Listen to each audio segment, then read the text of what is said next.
Quarterback. Oh, let's hold everything. We got Eddie calling in. Eddie Alvarez, what's happening, buddy? What's up, Chael? Hey, man, tell me. Let's just get right into it because this isn't going to be a fun talk for you, man. I've been in your shoes. How is the post-fight depression going? I'm trying to keep occupied. I was in the midst of doing a move. We're going to move right outside the. I was in the midst of moving my house, so that's keeping me occupied, keep my mind off shit. But, yeah. When I begin to dwell on it, it makes me sick a little bit. I tell you, so let's back up. Let's back up a week because, Eddie, it looked like you were having some fun, man. The press conferences were fun. You looked like $1 million. You were even starting to get under his skin. You were starting to get to Conor, man. I thought you were really flipping the script. Did you at least have some fun on fight week? I actually, it was the best time I ever had fight week. Honestly, before we went out, even my coach, Mark Henry, our warm-ups in the locker room right before we went out to make the walk was probably the best I ever looked. Warming up for a fight, getting ready, most confident, everything. When I try to make sense of this whole damn thing, it's really awkward for me to sit back and think about it. I don't understand what went on. Okay, so let's walk to the cage. Now, again, boom, I get to tune in there, right? Millions of people, we see you walk. And I've seen you do that walk. I know the look, man, the eye of the tiger, the eye of Eddie Alvarez. I know it, and it was there. Everything looked good. You look composed. You look like, hey, I'm going to take care of business. You look like the pressure wasn't getting to you. The fight begins. Conor comes across the ring, and he stands his ground. He did a very good job of standing his ground and stopping you from pressuring him. Is that a fair statement by me? I felt like that's what I was seeing. Yeah, and I believe, the first minute I landed about 3 really hard. I took that he's going to stand in front of me, kind of maybe counterfight in the beginning, let him know, kind of enforce his dominance, let him know like he's going to be right there in front of me.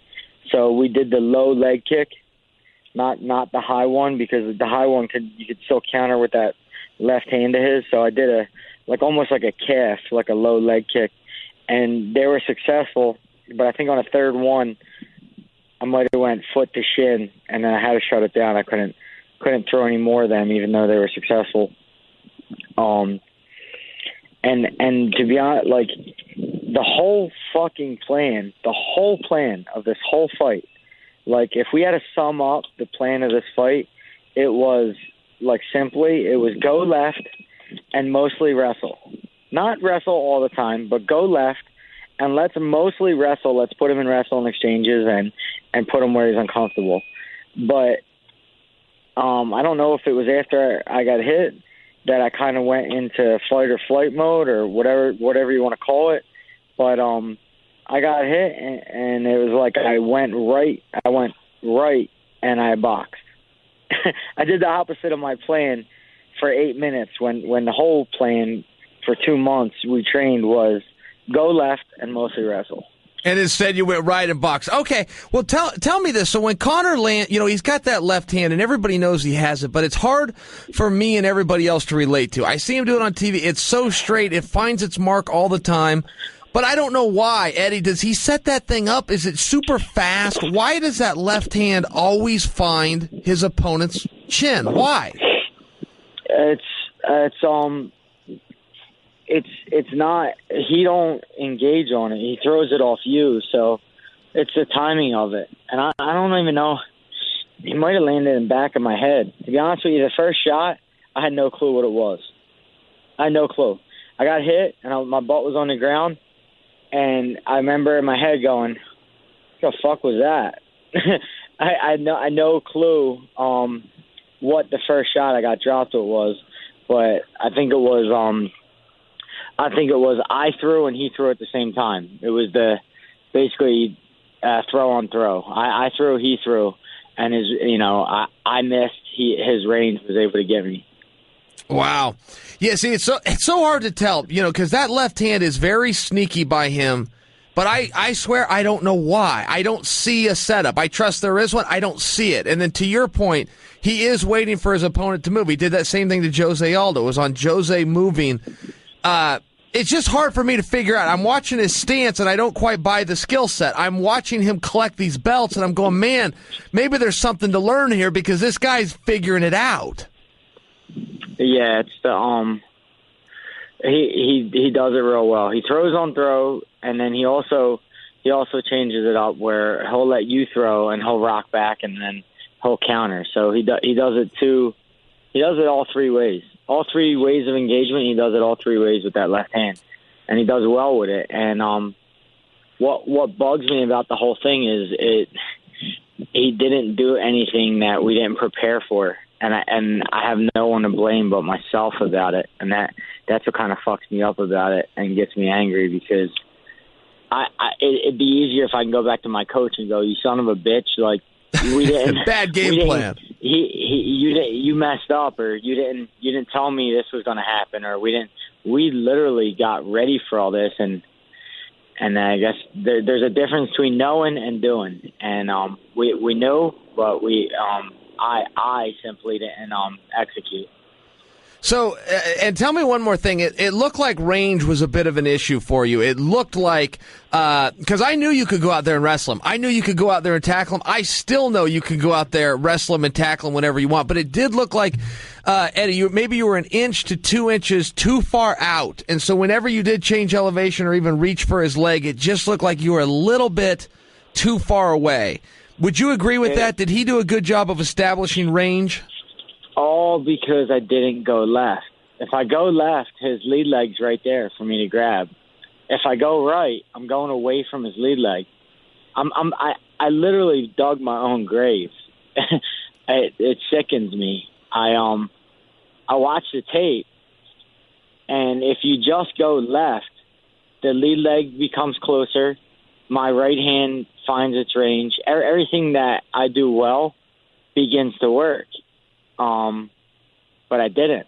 I went right, and it was sort of a death sentence. I've been getting on my thing like I threw the fight. People are telling me, "Oh, you threw the fight. You threw the fight. You threw the fight."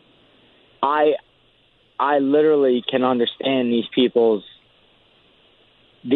frustration with me and them telling me that, because when I watched the fight personally myself, I'm like, I did everything to lose this fucking fight. I did everything. I couldn't have done it any worse for myself. And I don't know if it was because I got buzzed in the beginning of the fight. I can't really put a finger on it, but I fumbled 10 times, and you can't win games fumbling. Yeah, I hear you, man. And I am really sorry that happened to you. I think you're a better fighter. I thought you'd win that fight. I want to see a rematch. I'm like a lot of people. And Conor does have, and all respect to Conor, I hope nothing I just said sounded, look, he deserves his due, but I think you would agree with me. There are some guys that have a very unique style. Conor falls into that category. In my weight class, Lyoto Machida fell into that category. Now we're seeing at 170, with Stephen Thompson. But when you have these guys with a very unique style, sometimes you got to get a rematch. Sometimes it's really hard to figure that game out in some of those movements and motions, and Conor does them with that Jeet Kune Do. We don't see a lot of that. And sometimes it is so hard to beat those guys on the first try. But you want to go, geez, give me a second or a third try. And you know this from a wrestling background. You can get 2 or 3 shots at a guy over 2 or 3 months. In MMA, you may never see it again, when the reality is all you need to beat the guy is one more shot. You're exactly right. And I'd love to. The thing is, it was hard enough getting that fight, and I did something really foolish. I fucked up big time, and I can't even say it's deserving. I blew it. I kind of blew it, and I'm hoping, that we can get a couple more really good fights and then get back in the title contention really soon. That wasn't a testament to who I am or how I fight. I just I had a bad night. terrible night. It was like a bad dream. I agree. I fully agree. I mean, that's what I thought I saw too. So tell me this for the division though, because he left the 145s in total turmoil by leaving it, and I think they're going to strip him there. I think that's been pretty clear. They're going to let him enjoy both belts, get a little marketing, and then move on. So that would mean he stays at 155. Do you think that's accurate? Do you think he stays at 55, maybe takes on a Ferguson or a Khabib, or do you think he takes his oars out of the water? Pursues this Mayweather thing, maybe comes back and tries 170. I mean, what do you think he does? What do I think he does? I think the biggest fight for him, Tony Ferguson is not a pay-per-view. That's not a draw. Nobody cares about that. I don't know how many people would care about Khabib. People would only really care if he fought for a third title. That would be fun. A lot of people would tune in for that. Yeah. If he fought for the 70, and what it does is he gives up his 45. He still has the 55. You don't have to defend that immediately, and he gets a chance to make more history and not really have to fight anyone in the division, not build his way through it, But I don't know if the UFC will allow him to do that. Now, Eddie, I used to laugh at that idea of Conor versus Woodley. And again, it's not a disrespect to Conor, but at some point size matters. I don't know that I'm laughing as much anymore. I mean, I don't know that I'm not going, yeah, I got to tune in. I imagine Woodley crushes him, but I don't know. What do you think? I mean, he could probably go with him. I would hope people learn from what I did. I hope people don't. I don't know, man. This shit is so. I get so angry. I didn't get in any position I want to be in to be dominant. Just really frustrating. Really frustrating. I didn't do anything. I trained, and I was my training was phenomenal. My walkout was confident. Everything seemed right, and it was all wrong. It's so weird how you could be focused and on point for 2-3 months, but if you're not for that 8 minutes or whatever it was inside the octagon, you can blow it all. So it's, I don't know, tough sport, man. No, it's a dirty, rotten sport, man. And I know you've got some incredible memories, and I over time this will be a great memory too. But I get it. So let me ask you this, and again, I've been in your shoes. I know what the answer is, but let me ask you this. Where you're at right now, and there is a post-fight depression, but that even comes if you win. And even if you win, you could tell the people, yeah, but there's kind of still a letdown. You had this big moment, and you got to restart.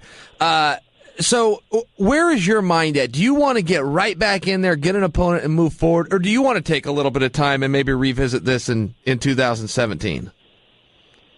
Definitely going to be in 17. It's not going to be by the end of this year. I always fight for the holidays that way. I'm not, telling my kids I got to leave and stuff like that during Thanksgiving and during Christmas.